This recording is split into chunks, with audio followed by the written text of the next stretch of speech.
Inconfidência Mineira não começa em 1789. Em 89 nós temos, na verdade, a fase de repressão integrada, esse movimento integrado por magistrados, militares, sacerdotes, proprietários rurais, cientistas e comerciantes residentes em Minas Gerais, sobretudo, mas não exclusivamente, no interior do Brasil, que tinha por objetivo a libertação do domínio de Portugal mediante a criação de uma nação republicana independente. Em linhas gerais, essa seria a definição do que deveria ser a Inconfidência Mineira. A dimensão desse movimento, aonde as pessoas estavam, onde esse movimento ocorreu. O senso comum sempre vai nos indicar que o movimento da Inconfidência Mineira, para além do território da antiga capitania de Minas Gerais, também se espraiou para as vizinhas capitanias do Rio de Janeiro e de São Paulo. E aqui eu gostaria de começar a tratar com os senhores de alguns equívocos no que diz respeito à extensão do movimento. Nós temos hoje uma interpretação muito mais voltada para a presença do movimento inconfidente na região central de Minas, sobretudo Ouro Preto, e na região da Zona da Mata, sobretudo São João del Rei e Tiradentes. São dois núcleos realmente muito fortes, em que nós tínhamos personalidades de grande relevo integrando esse movimento. Entretanto, esse movimento foi muito maior. A Inconfidência Mineira não se limita à porção central de Minas Gerais e à região da Zona da Mata, como Barbacena, como Antônio Carlos, como São João del Rei, Tiradentes, Prados, Cezé de Costa. A Inconfidência foi muito mais que isso. Eu chamaria a atenção para dois núcleos geográficos importantes da Inconfidência Mineira e que ainda não são tratados no nosso modo de entender com o devido apuro. O primeiro deles diz respeito ao Vale do Jequitinhonha. As pessoas perguntam, mas houve movimento inconfidente, presença de envolvidos no movimento inconfidente no Vale do Jequitinhonha? Sim, e talvez tenha sido um dos núcleos mais importantes do movimento. Tanto que, quando Tiradentes foi preso no Rio de Janeiro, e essa notícia chegou até Dona Hipólita Jacinto de Melo, que era a esposa do Francisco Antônio de Oliveira Lopes, que morava na fazenda Ponta do Morro, lá em Prados, o que ela fez? Escreveu um bilhete dirigido aos integrantes, sobretudo ao padre Rolim, aos integrantes do movimento da região do Cerro, dizendo que o movimento deveria partir de lá. Ou seja, a região do Cerro de Diamantina tinha elementos suficientes para poder, de certa forma, apoiar ou pelo menos deflagrar o movimento inconfidente. E nós temos a presença de, inclusive, sítios históricos e bens arquitetônicos no Vale do Jequitinhonha praticamente desconhecidos e absolutamente abandonados. Eu diria, por exemplo, a fazenda do Brevião, que pertenceu ao naturalista José Vieira Couto, em Diamantina, que estava envolvido com a Inconfidência, embora não tenha sido condenado. Isso está lá perdido no meio do mato. O sobrado de Domingos Abreu Vieira, em Berilo, com um teto pintado maravilhoso, o teto está abandonado, está hoje no ginásio poliesportivo. Sucuriú, que é Francisco Badaró, que é citado nos autos da devassa, inclusive, Eugênio, existe um erro nos autos da devassa de transcrição, que as pessoas falam que essa localidade estaria em Pernambuco, nada mais errado. Na verdade, Sucuriú é Francisco Badaró, e nós tínhamos presença de inconfidentes lá, da família Meireles, e as pessoas não conseguiram identificar. Ou seja, nós tínhamos uma presença inconfidente muito forte no Vale do Jequitinhonha, a ponto de o padre Rolim, quando começou a ser perseguido, fugiu para onde? Para Itambé, onde ficou policiado. Um outro núcleo muito importante e que não é explorado é a presença do movimento inconfidente no sul de Minas. Ora, o Alvarenga Peixoto, que é um dos principais integrantes do movimento, as suas propriedades estavam hoje em São Gonçalo de Sapucaí, em Campanha. Tanto que nós ainda temos a casa de Barra Leodoro em Campanha, que ainda existe, está em péssimo estado de conservação, diga-se de passagem, e temos os vestígios da fazenda de Alvarenga Peixoto em São Gonçalo de Sapucaí. E, para além desses dois núcleos, que são núcleos esquecidos da Inconfidência em Minas Gerais, temos que chamar a atenção para a presença importante de São Paulo no movimento, tanto que Alvarenga Peixoto, padre Toledo, a Toledo, que era da família Toledo, Castelhano e Pisa, que eram paulistas, disse que traria vários homens, centenas de homens de São Paulo. O Alvarenga Peixoto diz a mesma coisa, que traria da região de São Gonçalo do Sapucaí e de Santos, onde ele tinha parente, e de fato tinha parentes, o Alvarenga Peixoto, inclusive nasceu no Rio de Janeiro, brasileiro, nasceu. São Paulo, então, teve uma participação importante que ainda não foi aprofundada. E o Rio de Janeiro, sem dúvida alguma, onde nós tínhamos os maiores comerciantes do Brasil à época, o Porto era ali, então todo o intercâmbio com a Europa partia realmente do Rio de Janeiro, e nós tínhamos comerciantes muito influentes, sobretudo aqueles relacionados com o banqueiro João Rodrigues de Macedo, que é o construtor da Casa dos Contos, que deram a sustentação econômica, inclusive para estudantes que partiram para a Europa e lá beberam os ideais comunistas. Isso precisa ser melhor compreendido. Ou seja, para além de Minas Gerais, para além dos vários núcleos, nós temos também a presença de São Paulo e Rio de Janeiro. E aí a gente poderia chegar à conclusão que o movimento Inconfidente é um movimento de pelo menos 3 capitães. Correto? Errado. Redondamente errado. A Inconfidência, o movimento da Inconfidência mineira é muito maior que isso. Se nós pararmos para pensar nas origens do movimento, o desenvolvimento do movimento e o destino final dos degradados, nós vamos chegar à conclusão que esse movimento, na verdade, se iniciou na Europa.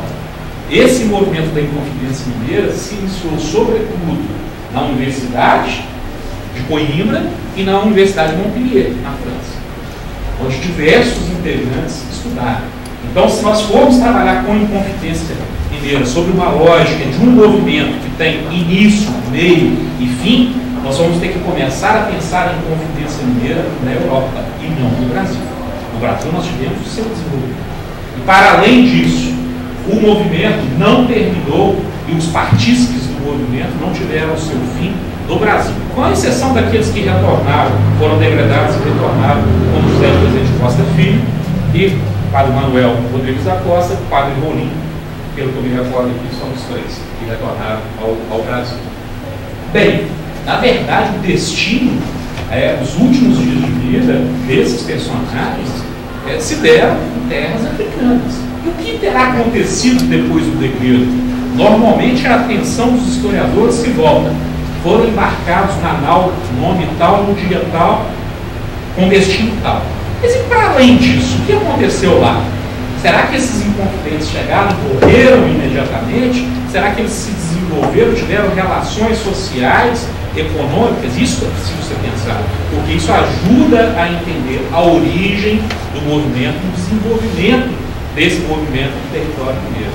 Então, hoje eu estou absolutamente convicto que o movimento da Inconfidência Mineira é um movimento de 3 continentes, e não um movimento de 3 capitanias. Na verdade, nós temos a Europa, nós temos a América e nós temos a África.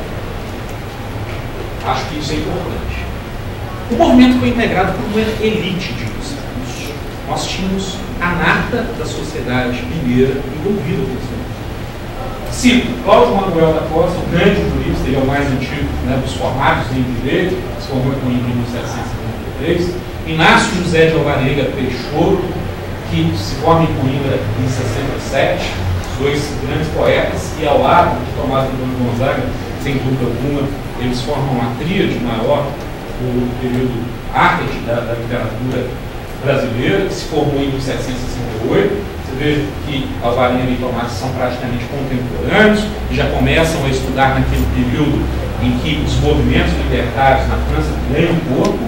Domingos Vidal de Barbosa Lage, que é natural de Paula Lima, que é próximo a Juiz de Fora, na zona da Mata, e que se forma em 1787, muito próximo do início do movimento propriamente dito.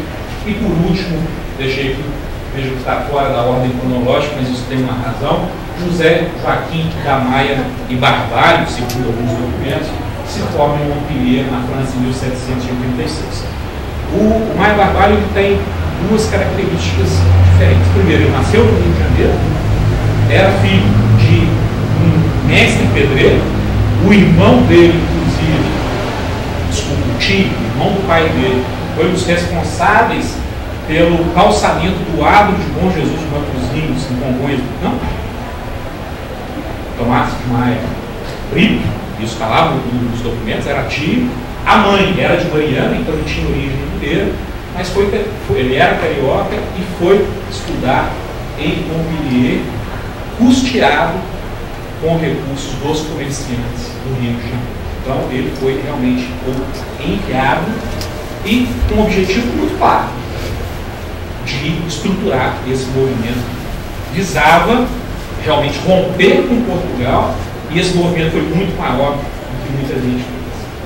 O José Joaquim da Maia Carvalho não voltou ao Brasil, morreu de tuberculose por volta de 1788, no inverno europeu, e esse documento é o documento que traz realmente a comprovação, um documento pouco conhecido.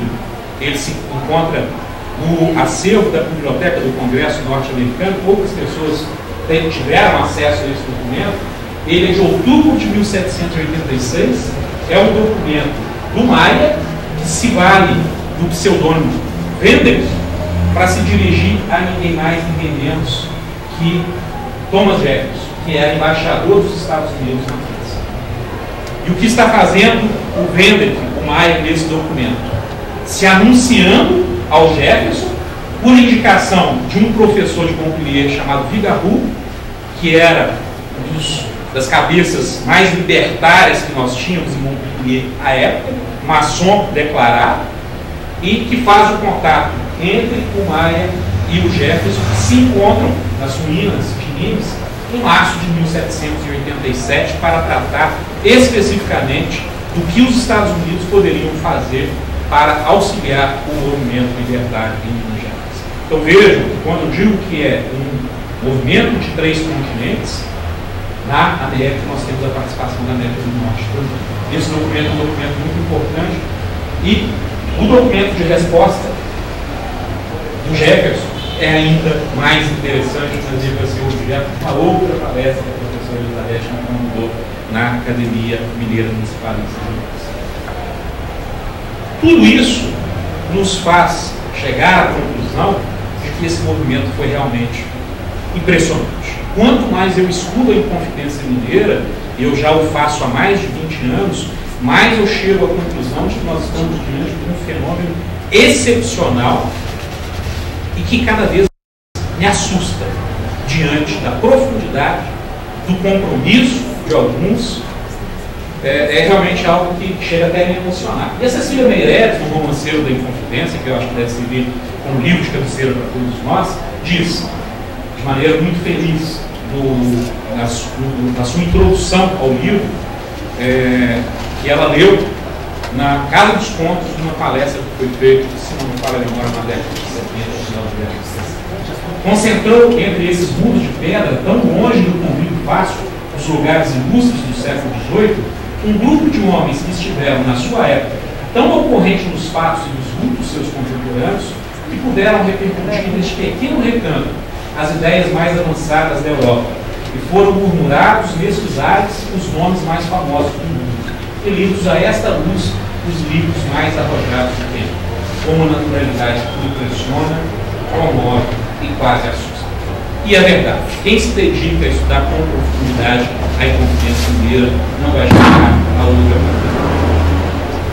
Chegaram a um ponto de refinamento tal que os integrantes do movimento fundaram, isso nós estamos aqui na Academia Mineira de Letras, uma Arcádia ultramarina, uma Arcádia criada, fundada no Ouro Preto em 1768, por Cláudio Manuel da Costa, sob a proteção do governo de Minas Gerais.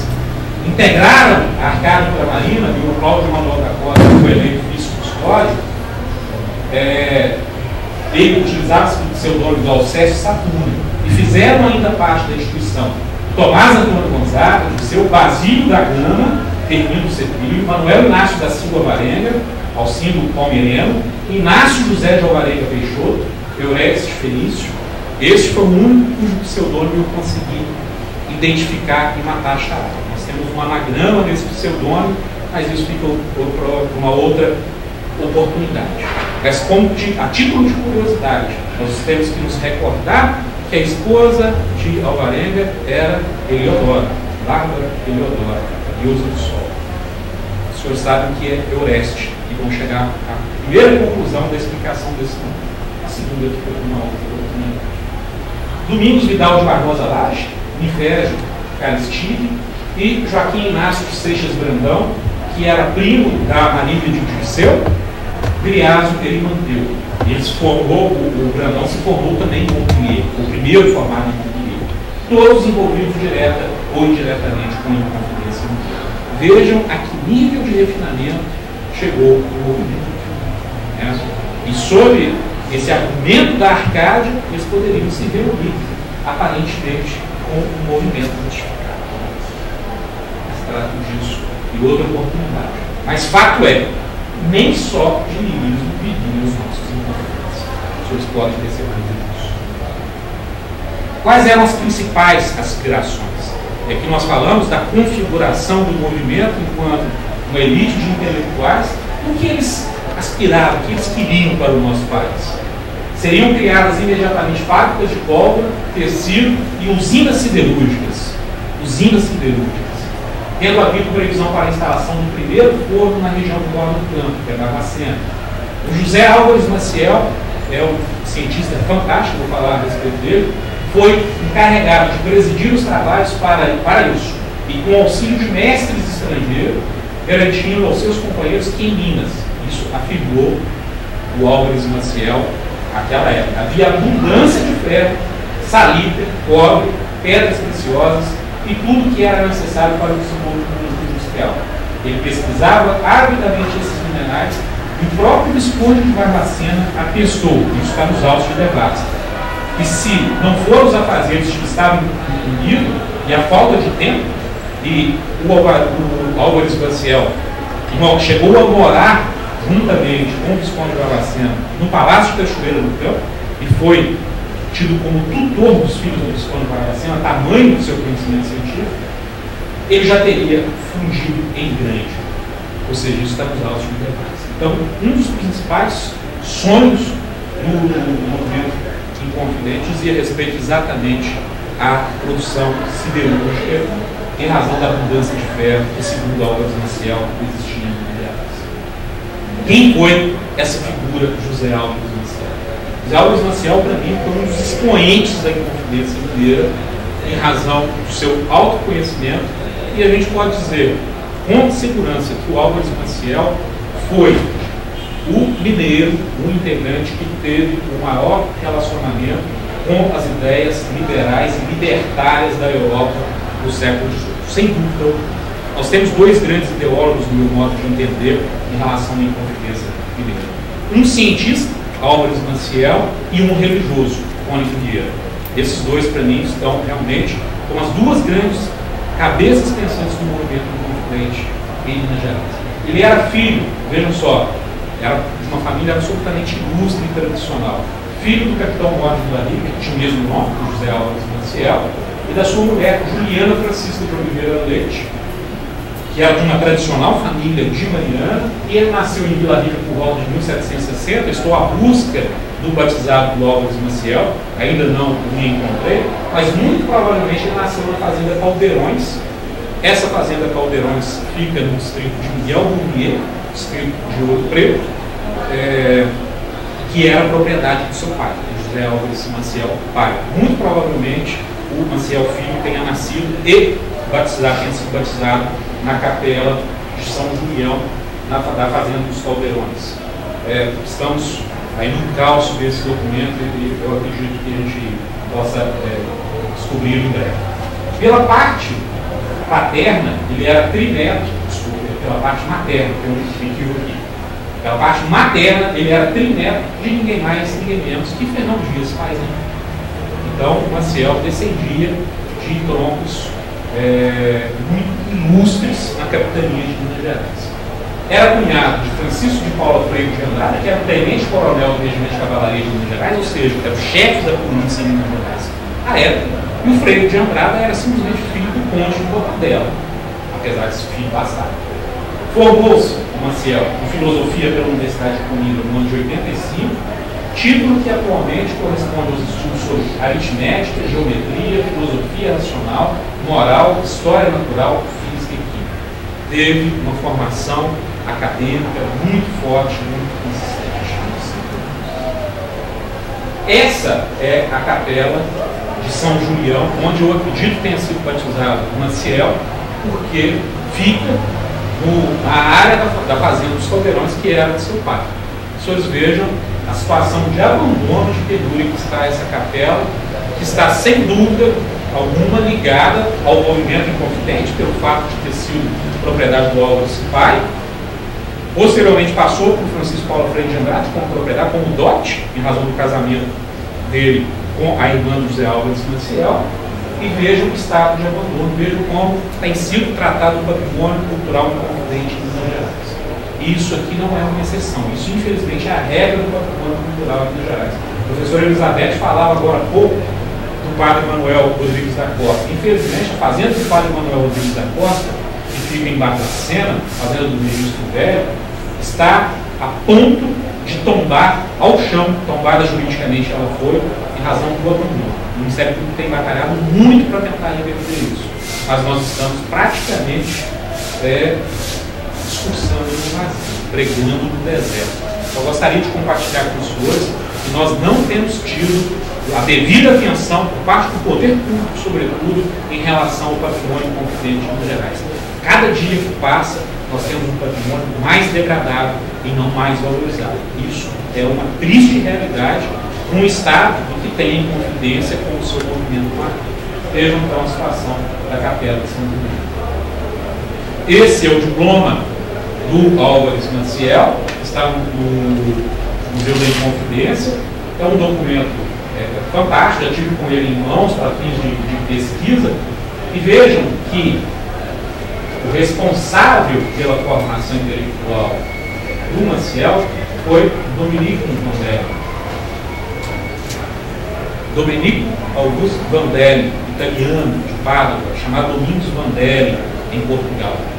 Domingos Vandelli foi a maior cabeça pensante que nós tivemos na Universidade de Coimbra. Ele que reformou o ensino lusitano do século XVIII a pedido do Marquês de Pombal.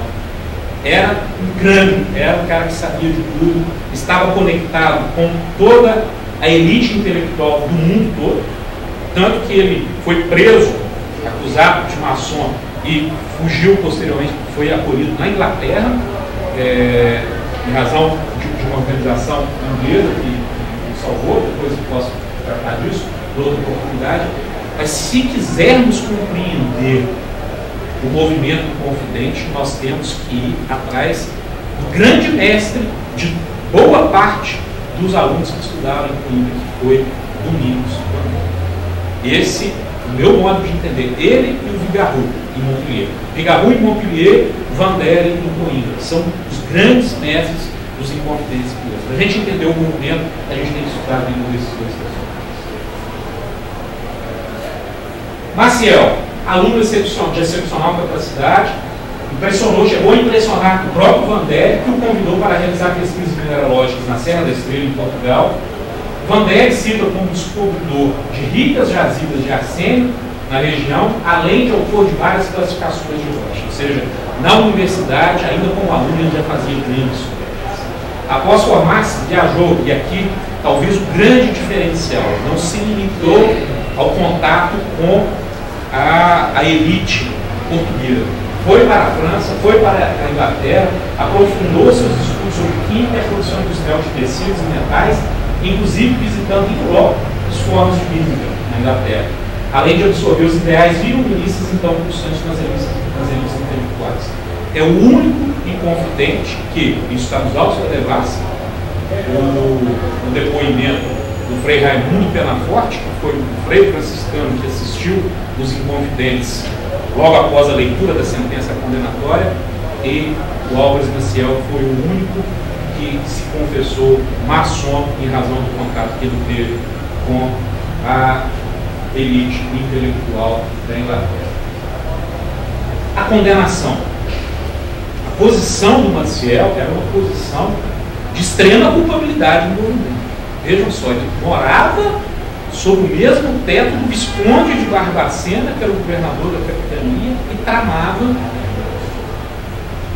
contra os interesses da coroa. É a lesa magistrada típica do ordenamento jurídico português vigente à época, as ordenações jurídicas. Logo que retornou, em 1788, ele encontra com Tiradentes do Rio de Janeiro e já começa o relacionamento muito forte entre os dois, inclusive com troca de livros, objetivando a deflagração do movimento em Minas Gerais. Essa terra natal envolveu-se profundamente na trama incompetente, ficando encarregado de produzir pólvora para sustentar as ações rebeldes e fundir o ferro à pátria livre que deveria se formar. Entretanto, malogrado o movimento, o Álvares Maciel foi preso, condenado à morte, como todos os outros foram, tendo a pena comutado em degredo para um local absolutamente tranquilo, a Sangana, em Angola, para onde partiu em 23 de maio de 1792, na corbeta Nossa Senhora da Glória. Eu poderia terminar a minha fala aqui, e eu teria falado da concepção do movimento na Europa, teria falado do desenvolvimento do movimento em Minas Gerais. Agora me parece que existe uma espécie de face oculta da Inconfidência, em que abre uma perspectiva muito grande de estudos e de avanço, que é o que aconteceu com os Inconfidentes a partir do primeiro. E esse momento, ele normalmente é negligenciado pelos estudiosos. Então a gente precisa voltar os olhos para esse momento pós-degredo. O que teria acontecido depois? Então eu me propus a fazer essa busca aí ao longo desses mais de 20 anos, tenho descoberto coisas interessantíssimas sobre os Inconfidentes na África, e o Álvares Maciel realmente me surpreendeu. Primeiro, eles foram para um local absolutamente inóspito. Ser degradado para a África era ser mandado para o fim do mundo naquele momento, né? Porque eram, as possessões portuguesas na África eram locais absolutamente inóspitos. Para Angola foram, além do Álvares Maciel, Francisco Paulo Freire de Andrade, que era seu cunhado, Francisco de Oliveira Lopes, casado com a Dona Hipólita, lá de Prados, Luiz Vaz de Toledo Pisa, irmão do padre Carlos Toledo, Domingos de Abreu Vieira, já velho, foi o único que foi acompanhado por um escravo. Um escravo se autodegradou para defender o seu proprietário. Isso aconteceu com o Domingos de Abreu Vieira. E na década de 1930, quando foram repatriados os ossos dos Inconfidentes, vieram todos os ossos, menos o do escravo Nicolau, que foi para lá degradado. Então nós temos os ossos ainda de um Inconfidente, do meu modo de entender, que merece o nosso respeito. Inácio José de Alvarenga Peixoto. Os senhores pensem, Alvarenga Peixoto, integrante da elite mineira da época, sabe quanto tempo ele viveu no degredo? Em razão, ele foi para agora, 37 dias. Em 37 dias ele morreu em razão de uma febre. Era uma região pantanosa, com muito mosquito, várias doenças, e realmente era um local de vida muito difícil.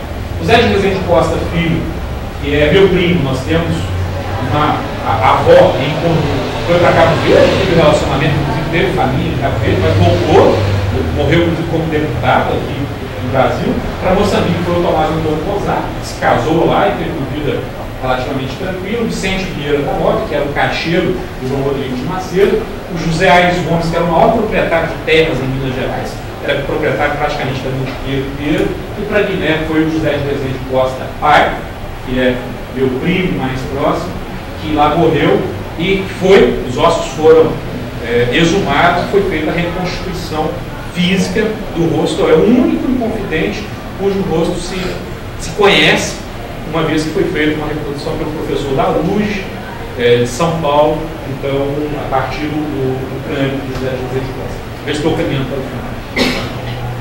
Vejam só a descrição de Angola no documento do século XVII. É um documento que está no arquivo de Angola, que trata das guerras de Angola naquele período. Nessa turbulenta terra, armazém de pena e dor, confusa mãe de terror, inferno e vida, aqui onde o sangue puro, o clima gasta e consome, o gesto rói e a cor come. Animais de estranha raça, de leões, tigres e aves, elegantes às manadas, e matreiros, lobos serviçais carniceiros, javalis, jabuticabas, cepas, gnomos, indígenas. Isso é a descrição que era Angola do século XVII. Essa é uma litografura de Luanda, que era a capital da Angola, em 1883, ou seja, praticamente 100 anos depois do período que os Inconfidentes chegaram. Vejam os senhores o que era a capital de Angola. Foi para esse espaço que os nossos Inconfidentes foram. Imagine, pessoas formadas em Montpellier, pessoas formadas em Coimbra, com uma situação financeira razoável, um grau de conhecimento imenso, foram parar em locais como esse. Agora imagine isso 100 anos atrás. É difícil de pensar. E aqui, caminhando já para o final, um bandeirante do século XX, uma pessoa desconhecida praticamente da historiografia brasileira, que é o padre Manuel Goela. Manuel Goela, quando ele nasceu em 1888, em Portugal, era de uma família muito simples. Em 1911, frequentava o seminário de Nossa Senhora da Conceição no Porto, envolveu-se no golpe militar do Palácio Cristal, exilou-se na Galiza e posteriormente transferiu-se para o Brasil. Chegou para Manuel Goela no Brasil. Em 14, quando ele conseguiu a transferência para a Diocese de Campanha do Rio Verde, no sul de Minas, local onde Alvarenga Peixoto, Bárbara Leodoro e João Rodrigues de Macedo passaram os últimos dias de suas vidas. Certo? Alvarenga Peixoto, obviamente, que foi desterrado. Sendo ordenado sacerdote em junho de 1916, aqui em Minas Gerais. Em 19, ele assume a paróquia de São Gonçalo de Sapucaí, onde permaneceu até março de 22, data em que partiu para Angola como missionário já iniciado. Em São Gonçalo, e aqui começa uma questão que é absolutamente interessante. Onde viveu Bárbara Leodoro, a mulher de Alvarenga Peixoto, dos Inconfidentes, ele encontra preciosos elementos sobre a Inconfidência mineira nos livros do arquivo religioso. Manuel Goela Pontes se interessou muito pelo movimento Inconfidente, começa a pesquisar, começa a encontrar os documentos e fica fascinado pelo movimento Inconfidente. Era um pesquisador nato, ia na fonte primária, ia nos documentos, passava horas e horas pesquisando. Começou então a investigar e vários artigos foram publicados no Estado de Educação. Começou a adquirir livros para aprofundar o assunto, não parou mais de pesquisar a história da Inconfidência mineira, inclusive quando retorna para em Luanda, capital de Angola, em 23, toma posse como pároco missionário da Igreja Nossa Senhora do Cabo, da ilha de Luanda, transferindo-se em seguida para a Igreja Nossa Senhora da Conceição de Mochima, passando a dedicar 2 horas diárias exclusivamente à história de Angola. Foi um dos primeiros investigadores a pesquisar os arquivos do governo geral, da Câmara Municipal de Luanda e da Cunha Diocesana. Os documentos encontrados pelo padre Manuel Goela Pontes são fantásticos. Daria, Eugênio, meu modo de entender, mais um volume dos autos de debate só com o material que ele encontrou nos arquivos africanos. Foi assim que desvendou a sorte dos Inconfidentes que foram deportados para aquela colônia. E aí nós vamos verificar que realmente a história da Inconfidência não terminou em Minas Gerais. Em fins de julho de 1792, o Álvares Maciel chegou ao presídio de Nossa Senhora da Vitória de Massangano. Massangano ficava a cerca de 100 quilômetros para dentro do sertão do Morumbi. Ou seja, região absolutamente pequena. No ano nós vimos ali a reprodução. Imagina 100 quilômetros para dentro do sertão, onde ele deveria cumprir o seu dever. O local chegou a ser visitado pelo padre Manuel Goela Pontes, eu vou mostrar uma foto daqui a pouco.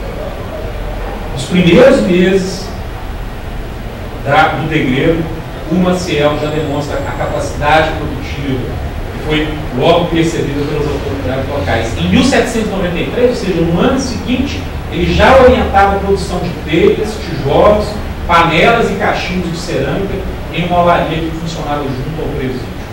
O presídio poderia ter sido, foi para muitos, o fim da desilusão, a depressão, enfim, não precisaria fazer nada. Mas Maciel começa a orientar aquele povo bárbaro, ensinando técnicas que ele aprendeu na Europa para mudar a realidade de vida de outras pessoas. Segundo Manuel Goela Pontes, a mistura dos barcos, os fornos de cozer, o uso das gomas para os vidrados, a arte ou forma das vasilhas de universal utilidade doméstica, tudo ensinou o Dr. Álvares Maciel com as suas próprias mãos. Essa é a entrada no presídio de Macingano, onde Maciel ficou preso nos primeiros anos do período. Entre 94 e 96, Maciel fez várias viagens pelo sertão de Angola, vendendo tecidos que eram consignados por comerciantes de Luanda.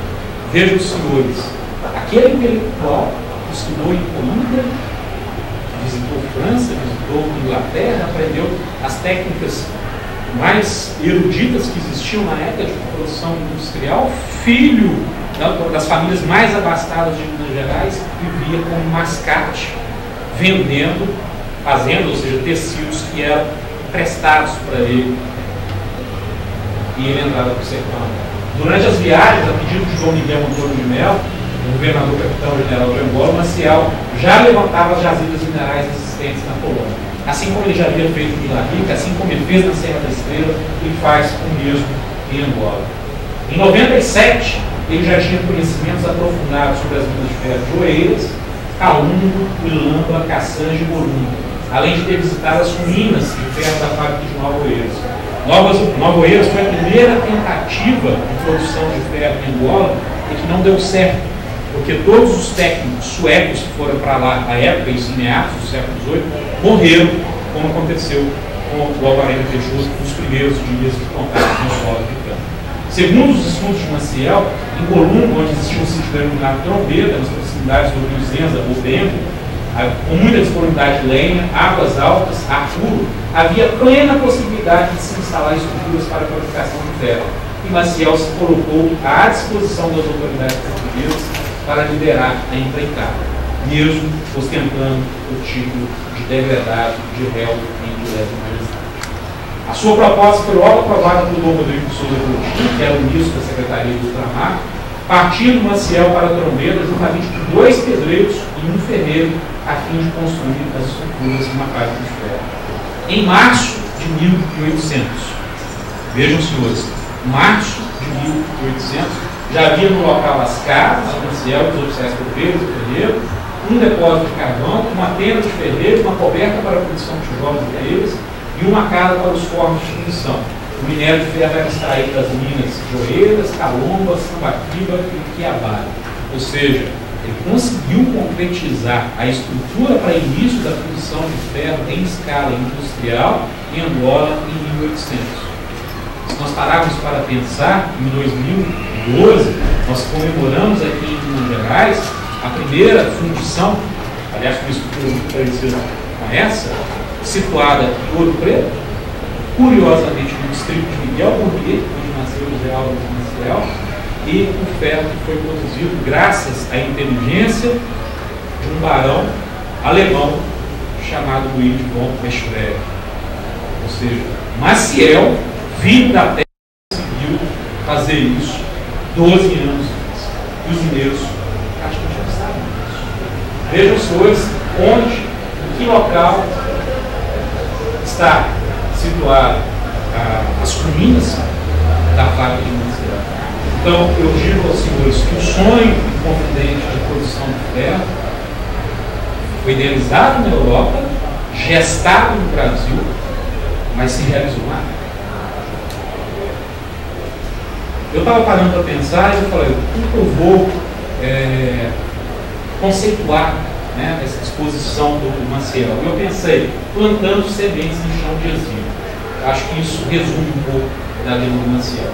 Segundo uma correspondência dirigida pelo Maciel, governador de Angola, em 1800, ele dizia que o Maciel era absolutamente metódico, detalhista. Os relatórios dele são de uma precisão impressionante. Os ferreiros têm os ocupados na fatura de pregos que saem muito mais em conta do que os que se vendem nessa cidade. E até o presente se tem feito 3 mil de meio cairo e agora se principiam a fazer de cairo inteiro. Por ser este um dos gêneros que nos há de ser preciso e de Lisboa não virão talvez pelo preço que aqui sai. A mão de obra utilizada era dos próprios negros residentes na região e recebeu as instruções de José Álvares Maciel sobre como fabricar o ferro com melhor qualidade e maior quantidade em menos tempo.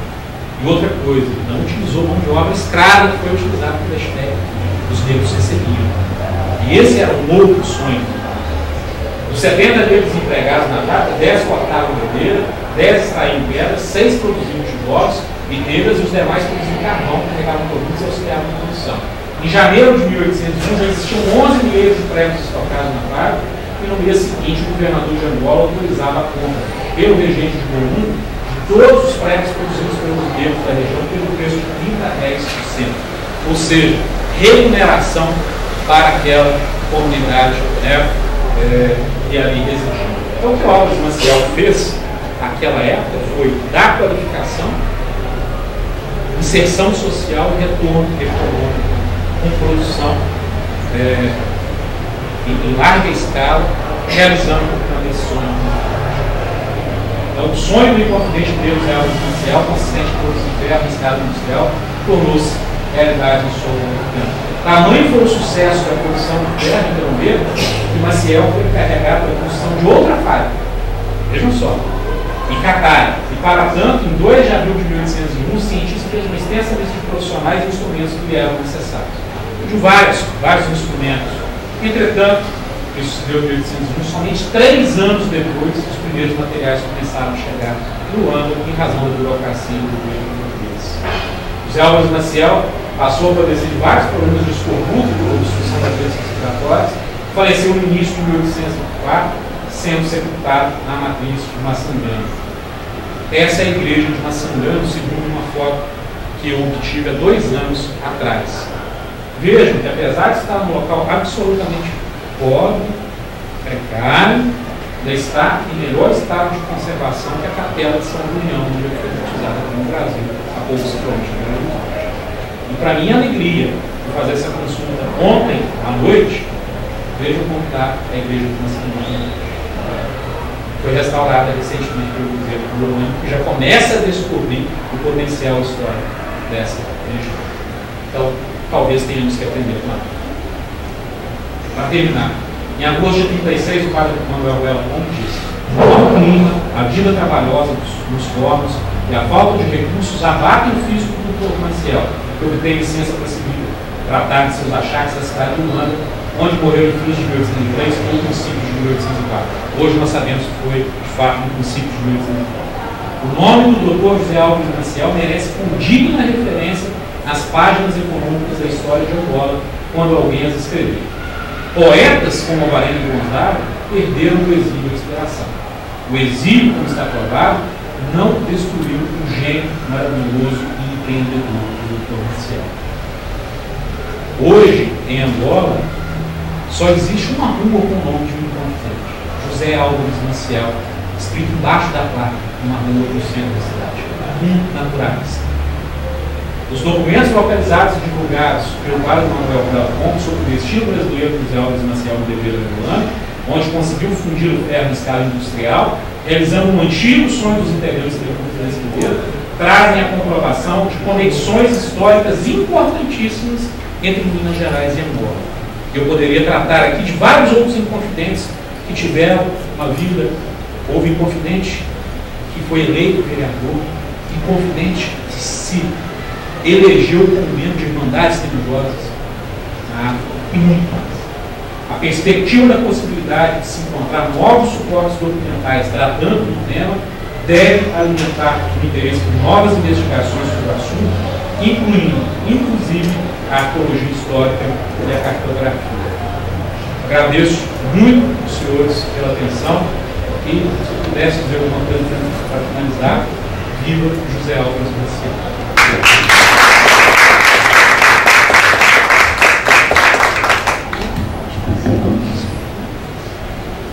Perguntando se pode fazer alguma pergunta, professor?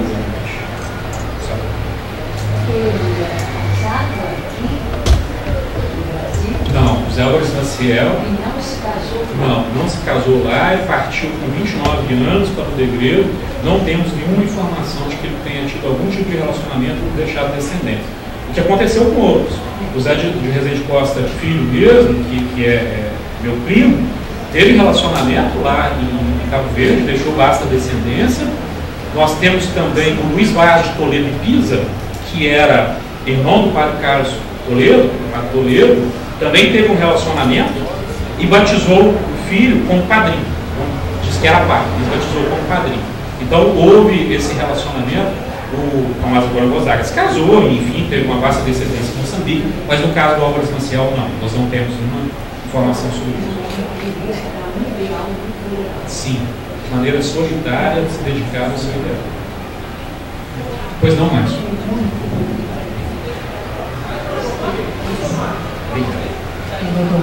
Pois não, meus parabéns pela palestra, achei muito interessante, aprendi muita coisa.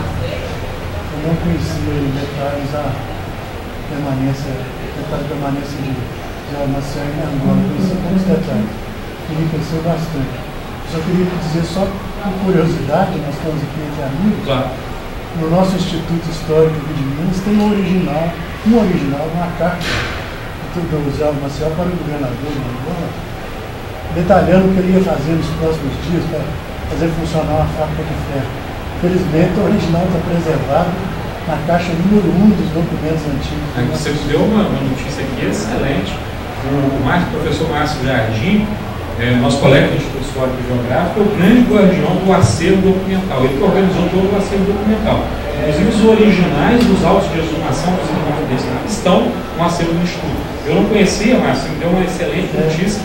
Vou lá para poder pesquisar esse documento, que é mais um. Os documentos relativos à inconfidência, eu reuni todos eles na caixa número 1 para facilitar. Ótimo. E aí eu na caixa número 1 também pequena, a gente, acrescentar. Uma caixa razia, pequena. Outra curiosidade que eu queria falar, que nos primeiros momentos na Angola, o Zé Maciel pediu ao governador alguns recursos e atribuições desse documento. Eu acho muito curioso. Ele precisa de recursos, ele precisa de pessoas que entendam. Aí indicam umas 3 ou 4 pessoas aqui de Ouro Preto. Sim. Quer dizer, ele já conhecia, quando estava aqui, gente que podia ajudá-lo a fundar a fábrica que ele ia fundar com a nação. Não, exatamente. Inclusive, ele indica pessoas especialistas em fazer barcos de fundo chato, que são canoas que eram utilizadas nos crimes de Minas Gerais. Ele indica, só que não foi atendido. Porque eu acredito que o governo quer, esse cara está querendo trazer mais gente do lado dele, né? E ele realmente não foi atendido. Eu conheço esse documento, um documento interessantíssimo. Mas isso demonstra que ele tinha um profundo conhecimento, inclusive, dos operários, né, que teriam condições de ajudar caso a Inconfidência saísse vitoriosa. Perfeito. Eu lamento que o auditório não estivesse superlotado de jovens. Eles precisam voltar a estudar e conhecer a nossa história. E recuperar os valores, né? Isso. Eu acho que no Brasil hoje a gente vive uma crise de valores. Eu acho que isso é muito importante. Pessoas que deram sua vida, né, pelo país, assim, eu acho que isso vale mais do que qualquer coisa. E o que a gente presencia, infelizmente, hoje é uma total perda de valores e os valores em confidência, infelizmente, cada vez deixados mais difíceis. Eu, como professora, que ensinei muito sobre confidência, hoje muita coisa eu aprendi e transmiti com muito entusiasmo a meus alunos. Obrigado. Eu quero agradecer ao Dr. Marcos Paulo sua brilhante exposição, que nos trouxe tantos subsídios e tanta coisa nova que a gente possa também aprofundar numa investigação paralela, apesar de não ter a sua competência.